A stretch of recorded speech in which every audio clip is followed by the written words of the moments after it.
The ICE Futures canola market was posting small gains in most months Friday morning, seeing a continued correction off the contract lows hit earlier this week.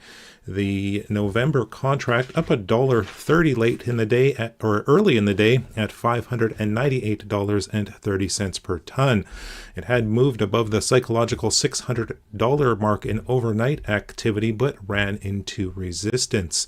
Traders were busy adjusting positions ahead of the weekend. Gains in outside markets contributed to the firmer tone in canola, with Chicago soy oil, European rapeseed, and Malaysian palm oil all steady to higher on the day. Persistent dryness concerns in parts of Western Canada were also supportive, although North American growing conditions remain relatively favorable overall. In the U.S., activity was mixed, with positioning ahead of Monday's monthly USDA supply-demand report behind some of the activity. Soybeans trading to both sides of unchanged, the November contract steady at $10.08 and a quarter per bushel. The USDA announced private export sales of 132,000 tons of soybeans to China this morning and an additional 212,000 tons to unknown destinations. Those exports were supportive, but relatively favorable U.S. crop weather continued to weigh on values with no major concerns in the forecasts. A strike by oilseed workers in Argentina continued Friday, providing some support. Corn futures also pressured by the good U.S. growing conditions and a lack of any export demand there. The September contract down 2 cents at $3.76 per bushel.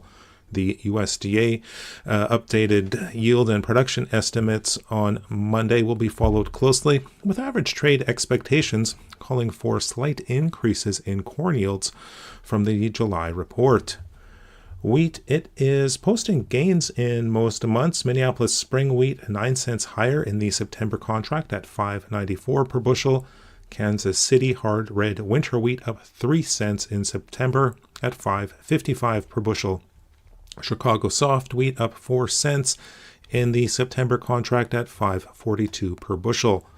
Declining production estimates out of Russia and Europe were supportive, with Russia's Sovecon cutting their production estimate by about 2 million tons, and a French farm group calling for one of the smallest crops in that country of the past 40 years. That's a look at the ICE futures and U.S. markets for Friday, August 9th. In Winnipeg, for marketsfarm.com, I'm Phil Franz Workington.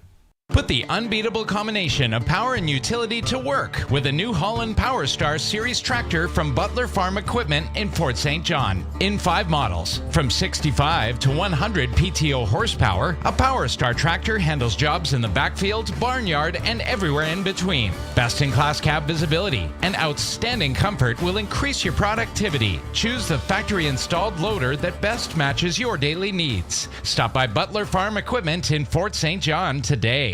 The opinions expressed on this show do not represent those of the station. If you've missed any of the shows, you can follow the podcast at Energeticcity.ca.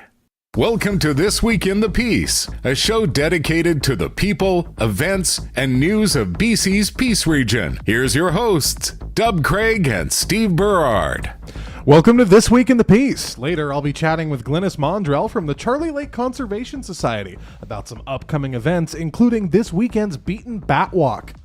But first, Holly Kirkpatrick Ulrich is a local painter and metal worker who works with the canvases large and small with inspiration from around the world. Her exhibition and month-long silent auction, A Search for Voice, is on now at Peace Gallery North. To talk a bit about her journey as an artist and the inspirations behind this exhibit and auction, Holly Kirkpatrick Ulrich joins me now from Italy. Holly, welcome to This Week in the Peace. Hi, Dub. Thanks for having me. Thank you. I got your name right the second time, I think.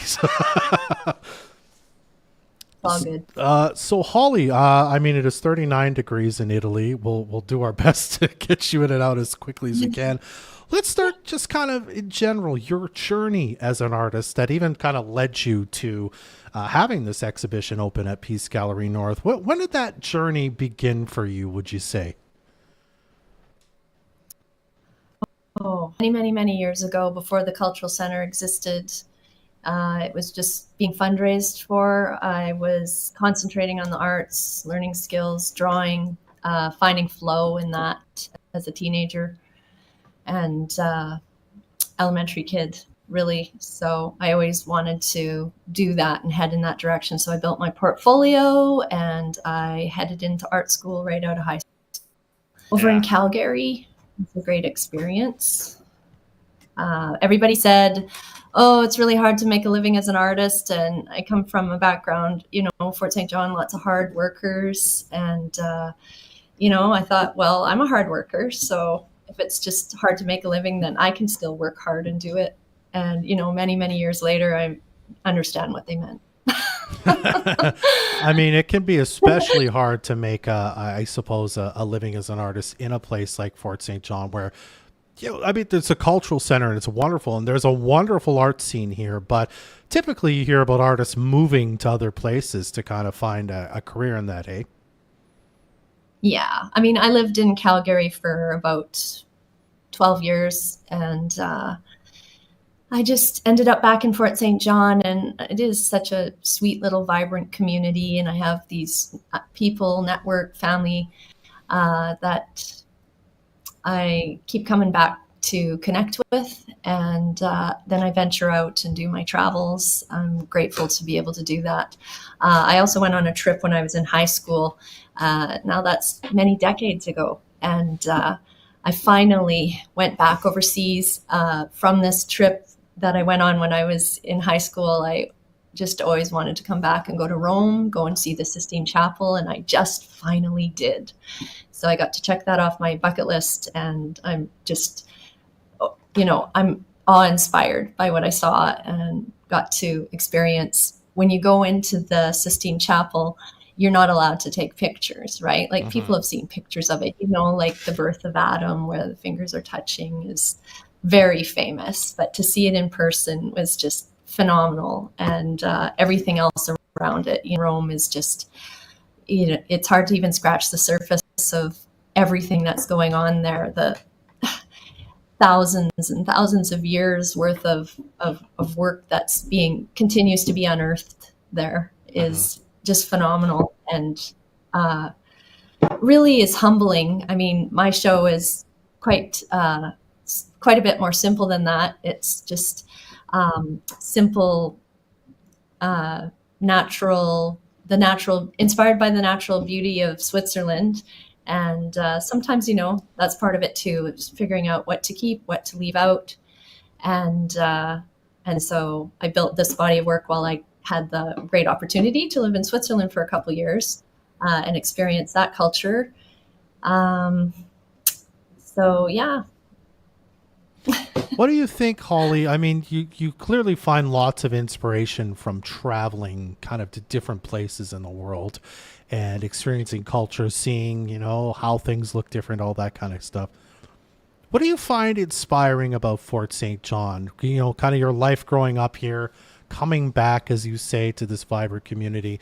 Fort St. John and the piece, what do you find inspiring that maybe informs your work, even if it's not physically represented in it? What do you find inspires you about this place specifically?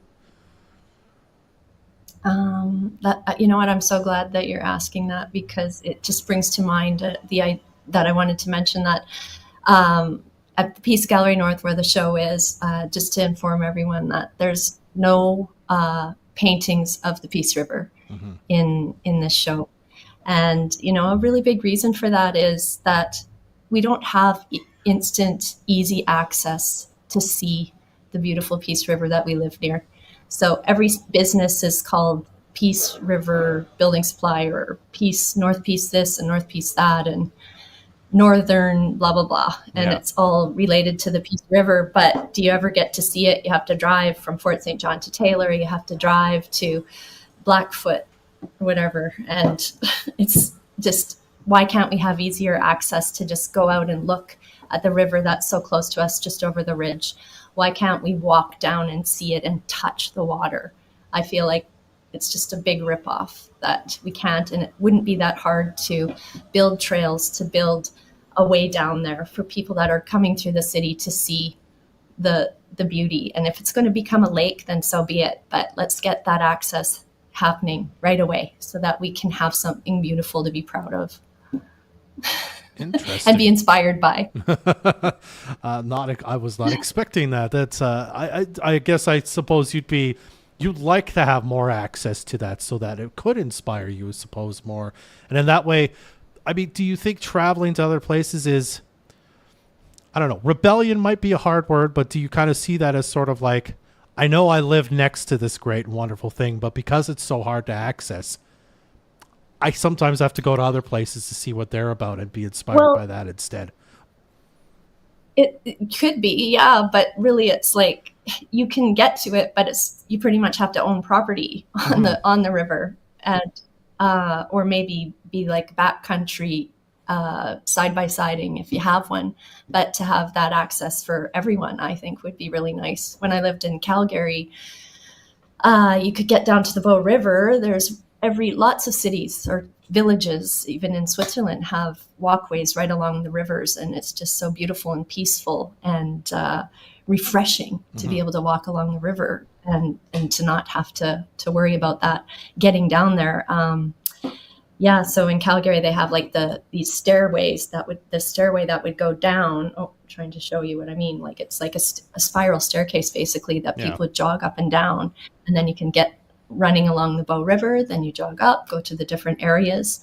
And I always thought, hey, why couldn't we have that? So we have the old lookout here, and you can drive there, but and you can go over to the lookout over the dam and all that stuff. But to just have that access to nature from our city, I think would just be fantastic. And I'm inspired by that idea from my travels. Like I see, the cobblestone walks and the stone walls, and I see the wooden staircases up and down, and ways to access and to enjoy. And I mean, we have some beautiful things. I love our little bike trails that go around. Let's extend them. Let's extend them out to Taylor. Let's extend them out to Charlie Lake so that we can get around and enjoy the playground that we live in.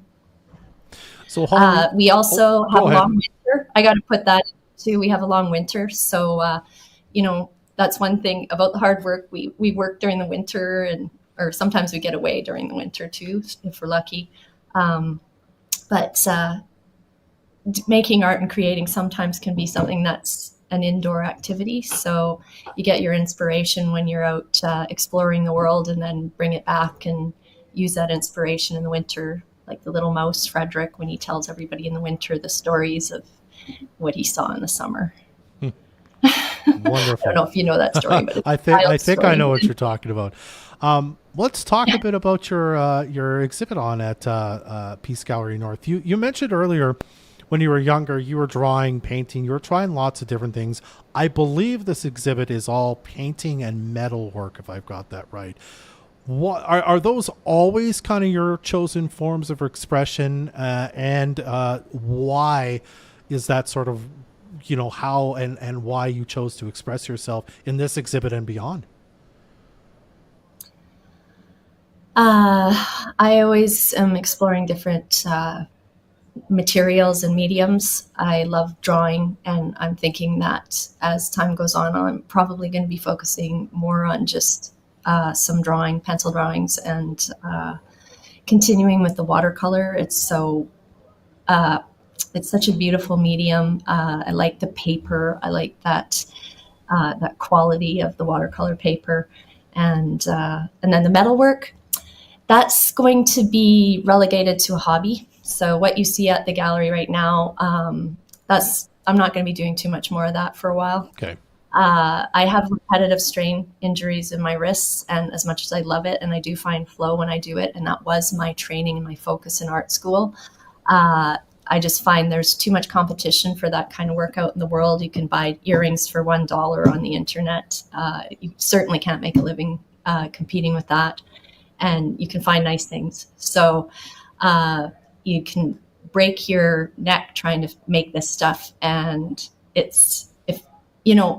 make it, and it's something that people do respond to when I make jewelry, but the time and the labor, I can't charge for what I need to be able to make it worthwhile. And it's not about that, really. I realize that. But if my time is precious and I get to spend it doing what I really want to be doing, then I'm going back to painting. I'm going back to drawing. That's what I love. So that's what I will do. Mm-hmm.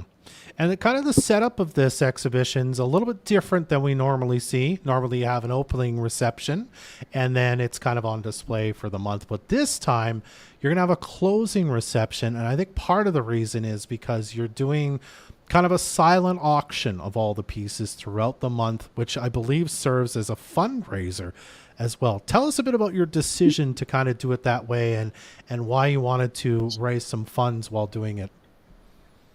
Yeah, well, I thought here, I wrote a couple notes here so I don't forget anything. Some of the causes that I considered while I was thinking about what to make my fundraiser for were maybe the Ice Bucket Challenge for ALS. It was like ALS Society BC. My mother passed away of ALS. It's like a cause that's close to my heart. Northern Mental Health and Addictions. I think that's another big, great organization here, but I think they've got pretty good support. So I thought, they've got government support. They don't need me. And it's just there for people that need it. Just reach out. And Communities Against Sexual Assault. There's a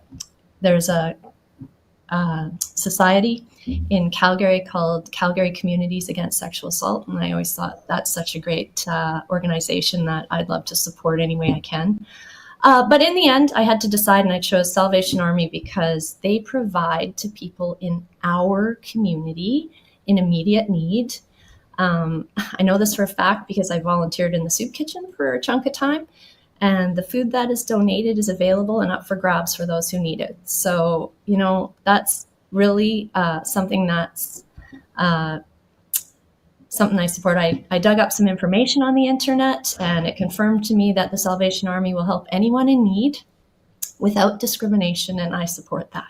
Mm-hmm. So the fact that it goes right into our community and is something that helps anyone that needs it, that's why I thought to give back and to tie it in with what I'm doing. The auction, I must say, is also, it's funny, it's like a postmodern, no, it's not. It's just a reference in a way to my time working at the gallery, and they always have the art auction every year. So I thought, well, I know people like to go to do that and get some good things to the art auction every year. Let's have another auction and we can just have some fun with that, and people can make a bid and come home with some original art.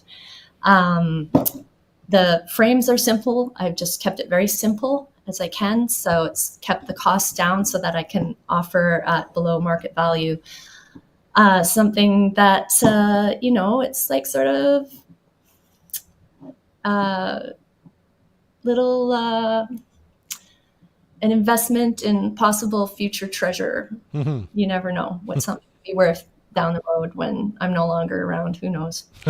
And the materials are high quality materials. I use like the best quality materials I can. And I used to be a picture framer too. I had a home-based business, but I didn't spend, thousands and thousands of dollars on framing, even though you could quite easily. So I had to be a little bit creative with my way of presenting things so that it still looks good, and people can always get something custom framed down the road if that's what they want. It's more about the art. Mm-hmm. But this is about the art. It's not about the frames, and so I just approached it that way. Yeah.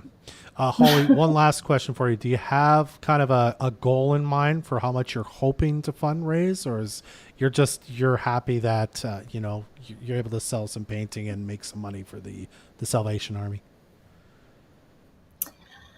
No,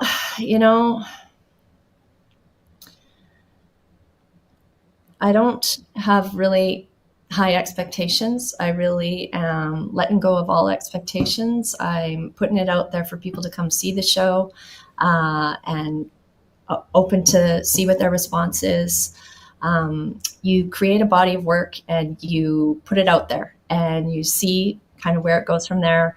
No, I'm not in a big city metropolis somewhere where there's like a huge number of patrons of the arts or whatever. I never really managed to pursue that. So it's more like putting it out there, trying to connect with the community, and just showing what I created in this time that I was away. And it was a very interesting process, being a single mom now, and while I was making it, it's like you just realize like how much time and energy and it takes to do this stuff, and it it's close to my heart. It's something that anyone can create art. I realize that, and I encourage everyone to stay connected to that in any way that they can. Grab a piece of paper and draw, doodle, find the things that you like, find your spot on Instagram and have fun with that, and be creative in whatever way rocks your boat. But I wanted to capture some of this beauty that I saw in Switzerland, and it was a process figuring out how to do it. And I was, happy with the way things turned out. And I thought, there's something here worth showing. So I'm going to follow through with it, even though, it's kind of terrifying sometimes to just put your stuff out there. And, even when I first started out at the gallery, it took a big step. I worked with Shar many years ago, and I worked with her as her assistant. And one time I just got mad at her. I was like, there's too much of this jewelry here. There's no room for anybody else's. And she's like, well, what do you want? You want to put some of your jewelry in here? Here, you can have this whole case. I was like, what? Oh. So, it's the same for other people too. You think you got something to show, you just go down there and tell them, show them what you got. If you got a little bit, if you got a lot, what you've got. They want you there. That's what that place is for. It's like the crossroads of Fort St. John, 100th and 100th. And it's, it's a powerful spot, and there's some cool stuff going on, and there's always room for more. There's room for everyone. All right. A wonderful sentiment to end this on. You can see Holly's exhibition, I'm blanking on the name of it now. I'm sorry, Holly. What's the name of it again? A Search for Voice. Thank you. So I should mention also quickly that the A Search for Voice was part of the process too, was going, okay, what is my voice? What is my style? What kind of artwork do I do? People say, what kind of paintings do you make? And I'm like, okay, let's just see what surfaces out of this. And, it's really come down to this. I want to create for the enjoyment of creating. Whatever comes out of that is what comes out of it. And I just hope that people come and check it out and connect. I want to connect with people. So I'm open to all feedback, and I'm happy to have this opportunity to be part of this. All right. Well, again, as I was forgot the name, but you can go view the exhibition now at Peace Gallery North. It's always free to go check it out, but please drop some bids in. And then August 29th at 7 p.m. is the closing reception for the exhibition. Holly, thank you so much for making some time for us, especially since you're off and away in Italy. We really appreciate it. Yeah, thanks so much. Yeah, come and see me there on the 29th, okay? It'll be awesome. That was Holly Kirkpatrick Ulrich, her exhibition at Peace Gallery North right now. We'll be right back with Steve. He's got an interview with Glynnis Maundrell of the Charlie Lake Conservation Society right after this. Bacon or sausage and egg McMuffin? It's a delicious dilemma. But what if you didn't have to choose? The Mighty McMuffin is back with bacon and sausage. Mighty McMuffin, mighty impressive. For a limited time at participating McDonald's in Canada. A quarter century ago, we set out on a mission to treat every person we work with as we want to be treated. Rule 1, get the job done fast. Rule 2, always be friendly to our customers. And rule number 3, make sure you can rely on the fact that we'll be here when you need us. Arctech Welding and Machining. 25 years of being fast, friendly, reliable. Bruh, how long you been here? A few months. You? Since the last long weekend, I think. I've got you both beat. I've been here since Christmas. Got empties that have been hanging around too long? Do a clean out and recycle them this summer at FSJ Return It. The Express is open and ready for all your bottles and cans. FSJ Return It also recycles small appliances, electronics, power tools, and more. FSJ Return It. Open 6 days a week on 93rd Avenue in Fort St. John. Visit return-it.com. We have some exciting news to share that could save you a lot of money. Hi, I'm Coyne from Alpine Glass Windows and Doors. We are now an income-qualified, program-registered contractor, which means we can now offer you a big rebate. Come see us today and find out if you're eligible for a 95% rebate on your window or door replacement project. Alpine Glass is proud to be your source for Geldwin Windows and Doors, and we'd love to help you save when it's time to upgrade. Stop in and see us or visit alpinewindows.ca or give us a call at 250-785-6409. Crime Stoppers allows concerned community members to help the police solve crime. Your information, that small piece of the puzzle, can bring closure to many. By calling 1-800-222-8477, you are putting the spotlight and heat on the offender where it belongs. Your call is not recorded or traced. You remain anonymous while the offender doesn't. With your help, we are making the community a safer place to live. Call Crime Stoppers now at 1-800-222-8477 and let them know what you know about criminal activity. Moose Country weather. Beautiful sunny day today. We will see some local smoke, but we get to a high of 27. Overnight dip to a low of 13. Should be nice and cool for sleeping. That's under clear sky. Tomorrow, sunshine, even hotter, 31 degrees. And then Sunday will be sunny and a high of 30. You can watch this show live on Facebook, catch the replays at Energeticcity.ca, or be part of the show by texting your thoughts to the Fort City Chrysler line at 250-787-2222. Welcome back to the show. I don't know why the script says I'm Dub. I'm Steve. The Charlie Lake Conservation Society is set to host an event over the weekend to give residents a chance to learn about and safely observe some local bats. To tell us a bit more about the Bat Walk and some other upcoming events, we're talking now with a member of the society, Glynnis Maundrell. Glynnis, thank you so much for coming by today. Hi. Yeah, good. Glad to be here. Always more than happy to have you. So tell me a little bit about where the idea for this Bat Walk came from. Oh my gosh, the idea for the Bat Walk. Well, it's kind of Bruce Kasugi's idea. We've been watching bats in the piece for a long, long time, and he said, a lot of people don't know anything about them, so let's do a bat walk. So we checked out Beatton Park because Charlie Lake is quite an active area, and we decided Beatton was a great place to meet. And this is I don't know if this is our 4th or 5th year doing the bat walk, but yeah. Okay, so this is like an annual event. Tell me a little bit, like you said, a lot of people don't know a lot about bats. Tell me a bit about how important they are for our local ecosystem. Give me a run through of sort of why they're so essential. Oh my gosh, there's so many important things. I mean, they are the obvious one is the insect control, but they're also pollinators, and they have they're really involved with the ecosystem. Mostly it's for us in the piece, it's insects. They eat a lot of insects, which is important for us. Yeah. Awesome. So tell me a little bit, walk me through some of the hard details for this. I know that I saw when I was looking on this, it's going to be tonight and tomorrow night. Walk me through sort of where people need to go. Are there any fees? Is there anything people need to bring? Tell me a bit about how people can take part. Okay, so the Bat Walk is tonight and tomorrow night. We're going to first of all do a talk, and then we're going to do a short walk. So we start the talk at 8:30 we meet in the picnic area. Okay. At Beatton Park.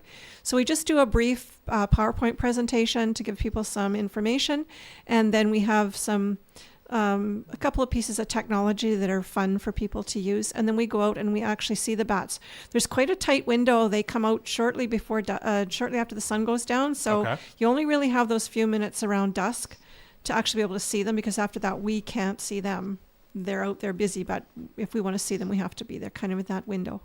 Okay. It's free. You just drop in and watch the talk and go for a walk, and then after that it's up to people to do their own watching. Awesome. It's free to take part. And sorry, it comes out They come out around dusk. So what time should people be arriving to Beatton Park for this? Well, we will set up between 8 and 8:30. We'll start our power presentation at 8:30. Okay. And then we're usually out for the Bat Walk itself around 9:15. Okay, so, awesome. Yeah. I know, obviously, like we said, a lot of people don't know a whole lot about bats, but one of the things that I've always heard is that if a bat ever touches you, you need to make sure you go get a rabies shot, right? That can be potentially dangerous. Are there any safety measures in place to make sure that people, especially if someone brings like their kid along, are there any safety measures in place to make sure that people don't potentially get sick or get hurt? You know, it's like anytime you're out walking in the forest, we find that the bats out there are not interested in us. And we're just out, if you're out in Beatton Park any night, if you're camping, we always encourage people to not make physical contact with bats. Right. And if you do make physical contact with bats, we encourage people to make sure that they haven't been scratched or bitten. And if they have, then they need to seek medical attention. Okay. It's like any wild animal that you encounter. If you're going to be out in the forest, you could encounter any creature at any time, and you have to take precautions. Yeah, for sure. Absolutely. Can you tell me anything interesting about sort of like the bats that are in this area? Do we have any specific species that are unusual? Anything like that? Any sort of... Tell me some interesting facts about these bats for people to maybe get excited to come by. Well, there are about 8 species of bats in the Peace Country. Most of them we don't see. A lot of them are quite reclusive and solitary. For hoary bats, for example, they are solitary and we rarely see them, and you sort of need equipment to see them. Right. The one that we celebrate the most in the country is the little brown myotis, which is the one you mostly see out at Beatton Park. They're the ones that people talk about that go in your bat boxes. They're colony dwellers. They like to hang out together in groups, and there's a lot of them around Beatton Park. There's also the older cousin, the big brown myotis, and they're also around. But that's the little brown myotis. It's most common in the Peace, and that's the one people see in the large groups. Okay, awesome. Now, you mentioned for some of those bats, you need equipment to be able to see those, and you also mentioned there was going to be some equipment there for people to try using. Can you tell me a little bit about some of that? Yeah, we have some night vision goggles, which help because you can see them flying around. And then we have bat detectors. It's an audio detector that we hook up to an iPad, so you can't hear them when they're echolocating, but you can see it on a screen. So when they approach, you can see that they're echolocating, and then you can see them fly over top of you. Awesome. So we can't hear them, but if you have the right equipment, then you can sort of visually see that they're echolocating in your area.